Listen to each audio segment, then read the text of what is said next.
A faithful dog. Neil loves to travel and he was so fond of forests. Whenever he plans for a holiday, he would choose a place that is blessed by Mother Nature. To celebrate his son's second birthday, he decided to stay and enjoy the celebration in the woods, located at the lap of a mountain. He with his family and friends reached the village located near the woods and had his stay in the cottage. The cottage was located at the entrance of the dense forest, where the guests can view animals roaming in the nearby place.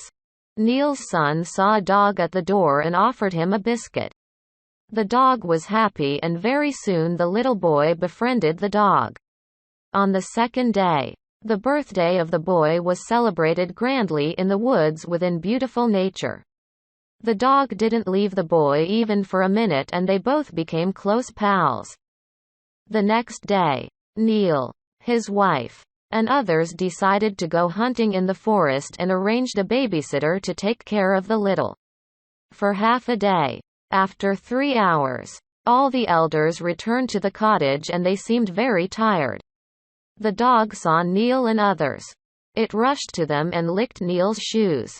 The cottage was open and nobody was there. Neil's wife was shocked to see the bloodstains in the dog's mouth and she shouted.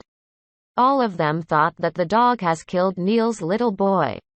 Everyone was shocked to see the blood-spattered mouth and started to lash the dog. The dog screamed in pain. Neil hit the dog with his gun and it was wounded badly. Hearing the dog's screaming noise, the babysitter rushed to the entrance with Neil's son. They were all speechless and inquired what happened to the dog and why bloodstains in the dog's mouth were.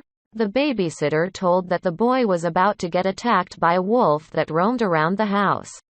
But luckily it was killed by the dog. She showed the dead wolf to them. They felt so bad and offered first aid to the wounded dog.